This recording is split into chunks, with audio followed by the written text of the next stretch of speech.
That's 1 times 5. Kaldagan natin ang math.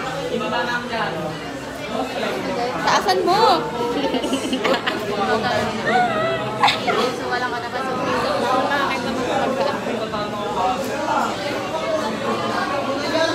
Ito may point. Pila ka dito. 1, 2, 3, 4. Pang-apat bago point. 1, 2, 3. Ganito yung point. So, ang sagot. Malapit na talaga iyak ka dito. 5, 9, 3. 5, 9, 3. Saan ang kapit? 9, 3, point. Matutupad ko na yung pangarap ko. 0, 0. Or, Oting!